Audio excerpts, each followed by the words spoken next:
Farmers and ranchers coming to the west often traveled by river or by Red River cart.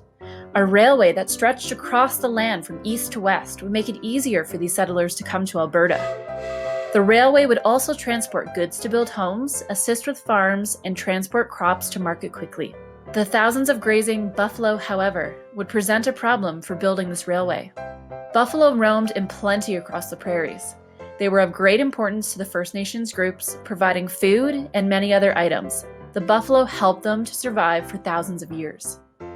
European people wanted and needed the buffalo out of their way for this railway. The goal was to kill off the buffalo to open the land for farming and the railway.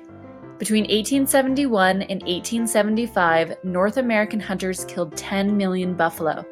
By the mid-1870s, no buffalo could be found north of the Red Deer River. Americans who counted the animals in 1886 found only 6 buffalo. It became extremely difficult for First Nations people to survive. When the buffalo were gone, so were their way of life. The government may have succeeded in clearing the way for more settlers to come to Alberta, but now they had to encourage more people to make the move.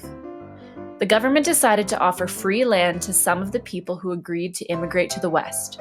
They sent posters to be displayed in different parts of the world, such as European countries like Ukraine, Poland, and Germany, where people perhaps could not afford to buy land or wanted more for their families. The posters promised homes for everyone, rich soil, and nothing to fear. They journeyed by ship and railway. After arriving in Alberta, some settlers went and chose the land they wanted. Others went to areas that had already been marked out for them. They trusted to luck that they would get good land. Many did not. Some of the land was very dry, and some very rocky. In northern Alberta, some land was swampy. In the south, there were the coulees. Life was tough in those first years on the homestead.